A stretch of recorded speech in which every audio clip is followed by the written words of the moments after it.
see here.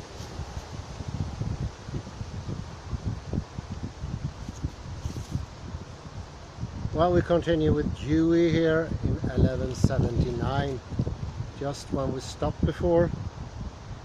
A thinker who's curiously absent in most discussions by and about Dreyfus is Dewey. An exception is Dreyfus' paper on ethical expertise. This is curious since there are at least the following points of connection. First, like Dreyfus and Wittgenstein, Dewey was skeptical about the language of the mental and sees mind as embodied. But he also understood it as emerging from the interaction in a social context.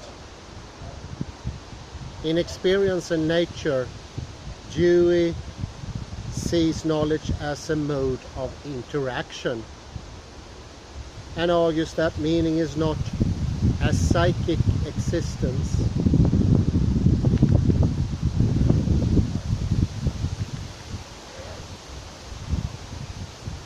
Dreyfus focused on the handling of tools, ignores this more social interactive view. But if we see technology as an instrument of social cooperation, as I propose in my interpretation of Dewey's view on language, then this puts tool use as skillful coping in a more social context. Moreover, whereas Dreyfus seems to put language in a separate category, the conceptual, the symbolic, etc., divorced from embodied coping, for Dewey, language is both embodied and social. It is about organized interaction with other living creatures. Second, Dreyfus could have used Dewey's conception of habit.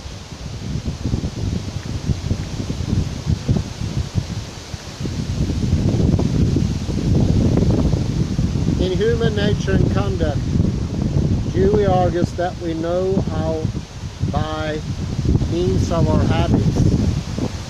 This idea seems to fit Dreyfus's account and could help to understand our use of technology from a more social angle.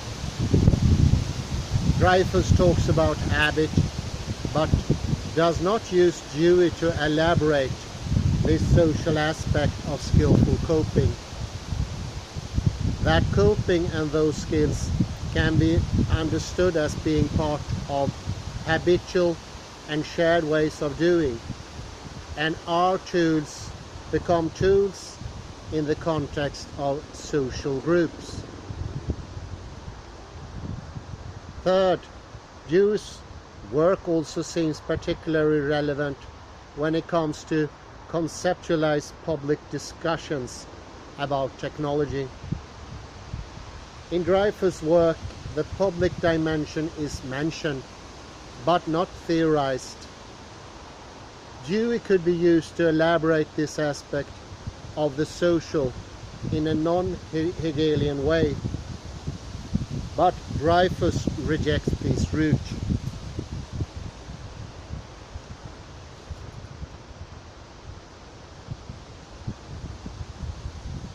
Here, a significant barrier to using Dewey is that whereas Dewey stresses deliberation to solve social problems, for Dreyfus, a lot is going on without deliberation. Moreover, Dreyfus seems to divorce mind and knowledge from the social. In his response to Collins, Dreyfus argues that not all intelligence is social, and this goes against the pragmatist view that intelligence is social and again is about solving social problems. Finally, One could ask if Dreyfus's account of skilled coping is sufficiently appreciative of the social, linguistic and communicative dimension of coping.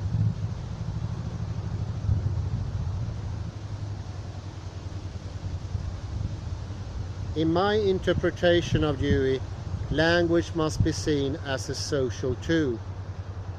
Perhaps language could be integrated in a Dreyfusian, Wittgensteinian view by saying that next to the handling of things, there is also skillful coping with words. And both kinds of skillful coping are always embedded in social practical context in which there is inexplicit knowledge, but also language and language games,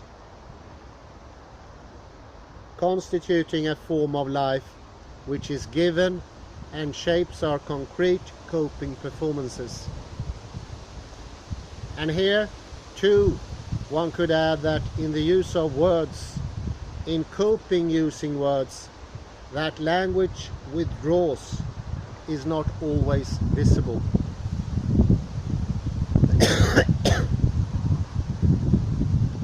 Indeed, it is usually so invisible that Dreyfus managed to leave it out of his account of skillful coping. But this default invisibility does not justify excluding it from a theory about the kind of knowledge and experience involved in skilled coping. But there are also possibilities next to using Dewey that are certainly not far away at all from the thinking of Heidegger and Merleau-Ponty. But there are, nevertheless, more appreciative of social aspects of skill than Dreyfus was. For example, Borgman, a philosopher of technology, who in his praise of skilled activity is very close to Dreyfus, manages to connect skilled activity to the social in a very straightforward, less Heideggerian or mysterious way. He writes, "Physical engagement is not simply physical contact, but the experience of the world through the manifold sensibility of the body. Skill is intensive and refined world engagement. Skill in turn is bound up with social engagement. It molds the person and gives the person character."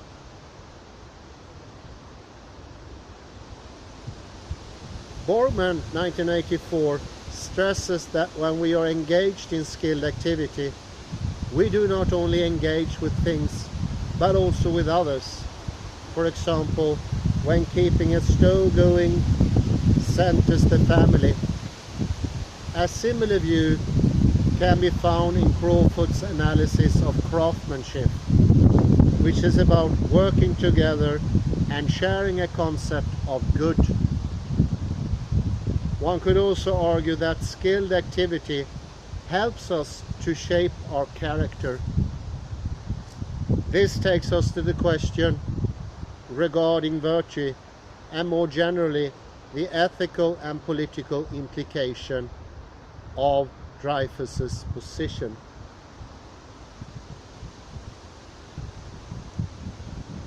Five, problems with the ethical and political implications and the question regarding virtue. What are the ethical and political implications of Dreyfus's view of skilled coping? While his account is mainly descriptive and aimed at understanding the kind of knowledge involved in skilled coping, it has normative implications. The problem is again that it is not entirely clear what these implications are based on Dreyfus's own writings, but these implications need and deserve to be further articulated and developed, also with a view to arrive at a better thinking about technology. Like Reynolds, I believe that if we look at this account of skill acquisition, Dreyfus's view is one in which a kind of ethical comportment is more important than sophisticated reasoning. Moral majority is primarily about an ethical comportment to situations in the world, rather than about coming to have more sophisticated cognitions and judgments about principles and rule following.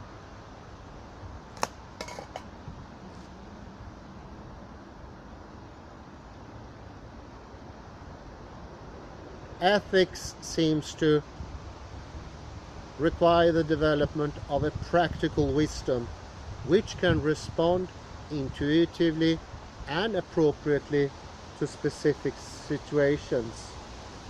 This sounds like virtue ethics. Dreyfus might have been aware of this connection. When I had a chance to talk to him in Berkeley years ago, he suggested to me that virtue ethics may be a good way forward when it comes to elaborating the ethical implications of his work. But more work is needed on this. How exactly does his account of skillful coping relate to virtue ethics? It seems to me that his account lends support to virtue ethics, albeit at a virtue ethics of a particular kind.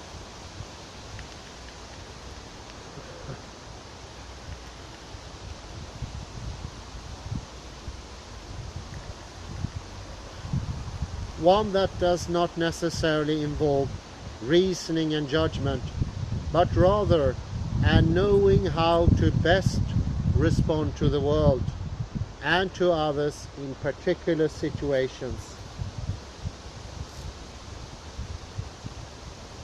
Let me develop this thought about Dreyfusian virtue ethics by engaging with some of the literature on virtue and skill.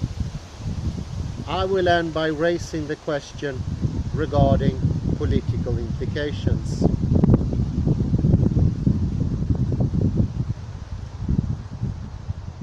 What does it mean to say that virtue is about skill?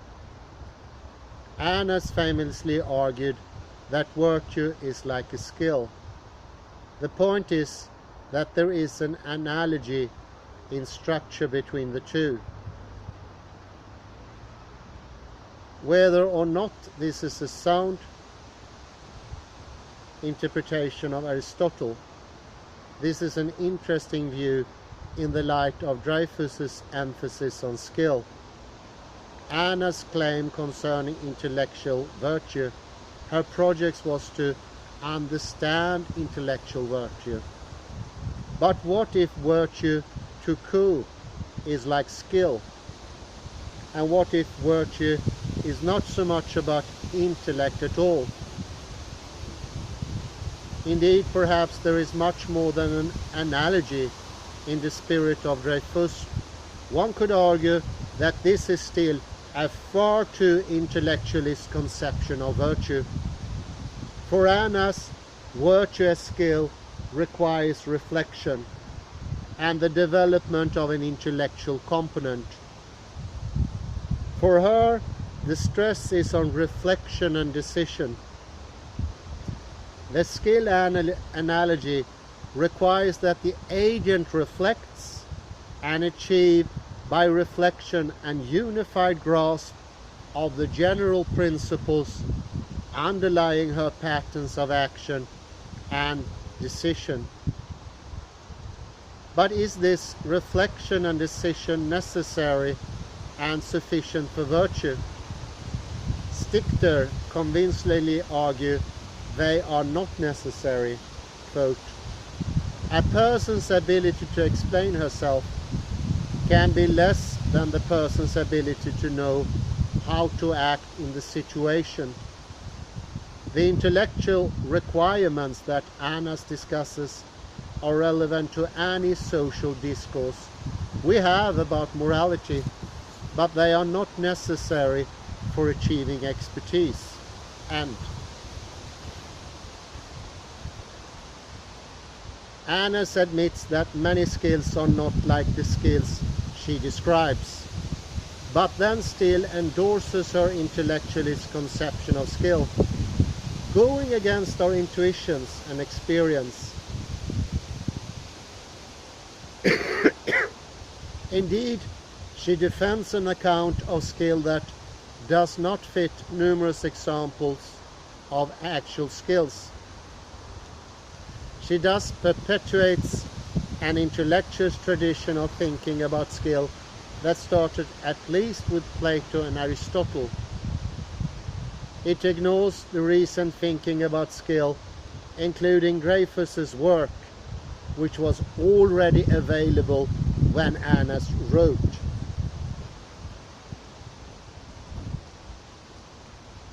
The point is not that I disagree with Annas' interpretation of Aristotle. He may well have an intellectualist, theory-oriented understanding of virtue, skill, and practical wisdom, phronesis. This is at least also my impression when I read him. As Macpherson puts it, Aristotle himself, it is worth recalling here, classified phronesis as an intellectual virtue aiming at truth rather than as a practical virtue aiming at goodness. But if this is right, there is no need to follow Aristotle on this.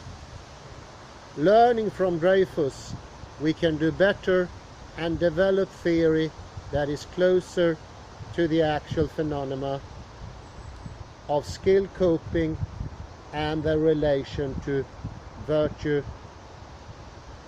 and good. Indeed, has become clear on the basis of my summary of Dreyfus's account, and as Stichter also shows, Anna's view goes against a Dreyfusian way of thinking about skill. For Dreyfus, skillful coping does not at all require reflection.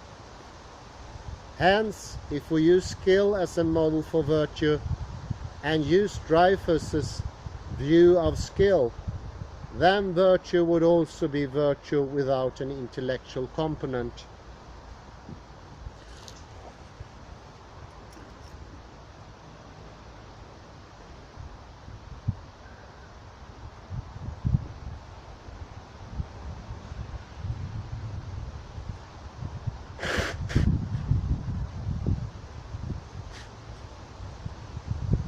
It suffices that we know how to do good in the sense that we know how to do good in practice.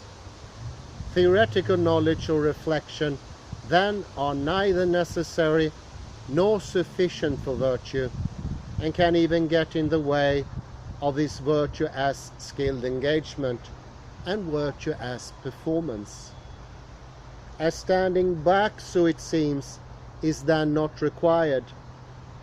For Annas, this would not be genuine skill. According to her, virtue is about having a disposition to act for reasons. But from a Dreyfusian point of view, there is no good reason why we have to follow her conception of virtue. Let us go further than Annas and argue that virtue is not only analogous to skill, but entirely a matter of skill, but then understood as embodied coping and as not needing anything else than know-how, knowing how to do good in practice. This is a conception of virtue I defend in my own thinking about technology. Skill and virtue. If we think about ethics or technology as a virtue ethics, if we define virtue in terms of skill, and indeed if we define technology in terms of skill, then we get the following conception of virtue. Virtue is a matter of practical wisdom, which implies a knowing how and skill. Being wise is etymologically related to a way. Here one could also consider Eastern conceptions of virtue, for instance in Taoism and Confucianism. Influenced by Dreyfus and Dewey, I have argued that virtue is about knowing how to do things. Virtue is not about having particular properties, but about practicing virtue. There is not first a logos, which then needs to be applied to the real world. Rather, virtue is about having ethical know-how and doing it, practicing it. And if we then see technology in terms of skill, we have a view in which virtue, skill and technology are integrated. There are no longer two sides, reason and intellect versus embodied coping and material technologies. But there is only one skillful coping, engagement and practice, and virtue is all about the quality of that coping, engagement and practice. For example, environmental virtue is not something abstract and external, say a principle, that is imposed on the life world as it were from outside, but rather something that goes on in the life world and that transforms it. It is about how we skillfully and technologically relate to our environment. Virtue is then a way of doing and a form of life. Or as I said elsewhere, in the context of thinking about health and care, good health care is in the how. It is about knowing how to deal with people and handling technologies. Of course, we can reflect and deliberate. This may help. But if we have that kind of practical wisdom, that kind of know-how, there is nothing in terms of virtue that is wanted in addition or outside of that wisdom. Ethical expertise, Dreyfus contra Dewey. And I think I put in a summary here instead. So what Coeckelbergh is pointing to is that the body is in on it. The skills that we develop with the body gives meaning to all the words and all the concepts. Today we are lacking that skill, and therefore our thinking is less than adequate. It is subpar. But by learning skill, learning how to do things, learning from the beginning how to cope with things, we can learn the meaning of the words properly, how they are used. And I really like this because it goes goes to show that words are their uses. Words are tools in a way, and not very different from other tools like a hammer. And I understand Coeckelbergh here is pointing to the meaning devaluation, the devaluation of all intellectual thinking, because people no longer know how to use the concepts. Therefore they are often termed empty or gobbledygook or nonsense or jargon and such things. I now understand more clearly why, when I entered studying myself, I never ever felt any knowledge coming out of the courses or anything like that. I learned terms, I learned how to repeat, repetition, but I didn't learn iteration, because there was no one there to teach me the iteration, because you need to have the skill yourself. A carpenter who doesn't have the skill can't teach his disciple how to do carpentry. A painter who doesn't have the skill cannot teach its disciple how to do painting. And the very same thing as Coeckelbergh, Dreyfus are pointing to is that an intellectual, without knowing the skill to how to use the words, cannot teach it. He doesn't have the knowledge. He has the surface of the knowledge, but he doesn't have the knowledge. There is nothing to it. It is truly empty in a way. It is unskillful. And that can actually, as my own phonetic professor showed, can actually be seen on a sonic diagram. We can see when the fractality is so low that the iteration never started. So we can actually quite easily tell that there is no knowledge there. And I think this is proven much clearer now, many years later, almost 30 years later, when we have functional magnetic resonance inference. Now we can show in the brain waves, in the body waves, that the complexity is just not there.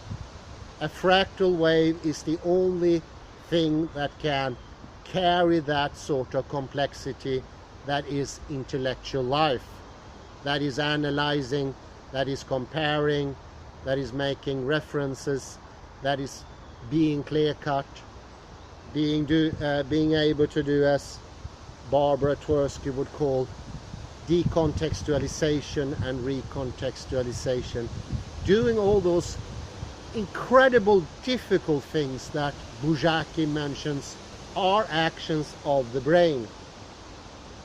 And we now know that neurons and muscles are not really that different. They are connected in a way, and they are not completely separated.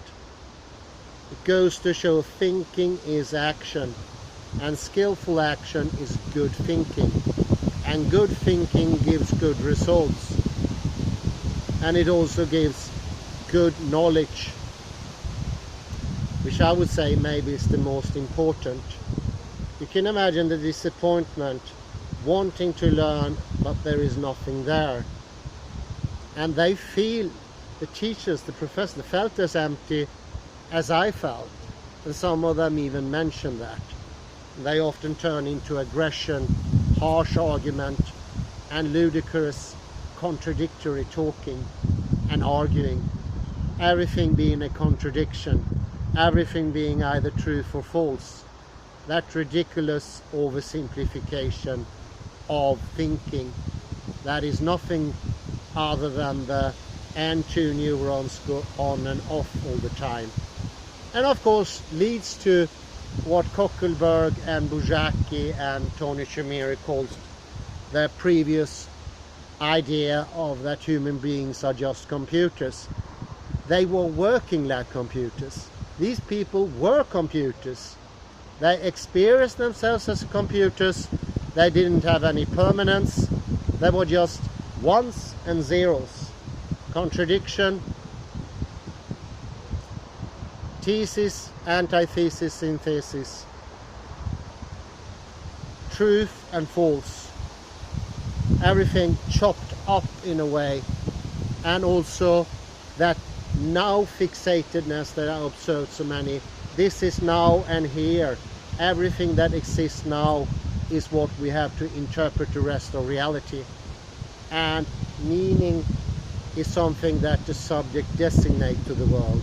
But meaning is the world in itself is completely meaningless, as Carl Sagan would have it, or Jacques Monod, and in modern day Steven Weinberger, who often repeats half philosophically that we are meaningless spots in the universe without any purpose whatsoever.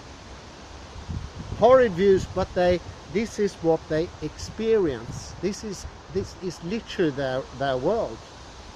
They don't make it up. They don't have an ideology like that. This is their skill. This is their coping.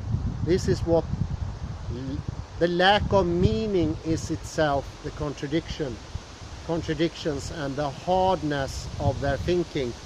Richard Dawkins can never and should never ever be argued against and convinced to forsaken his ideas, because they are not ideas.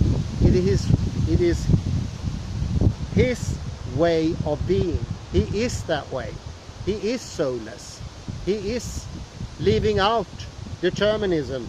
Therefore it cannot be changed. And if it were to be changed, he would just be paying lip service and nothing else. Nothing else. Of course we should continue to argue, but that would be to maybe support other people listening to the conversations and the arguments, and maybe they are on the tipping point. That's a different deal. But from such a stern person as Richard Dawkins, Hitchens, and for all sakes, of course, Daniel Dennett, of course he wouldn't deny consciousness if he had one. Never, ever. That's nonsensical. I think that's horrid to think that. Of course he's lacking consciousness. Otherwise he wouldn't say what he says. Was a harsh summary, but I don't think so actually. I agree he should have the position he has, speaking about Dennett or Dawkins. And then we can actually start on an equal footing and agree that we disagree, so to speak, for good reasons. I say thank you very much and have a very pleasant afternoon. And sorry about the turbulence. I will have a better microphone in just a couple of days. Bye bye and have a pleasant afternoon.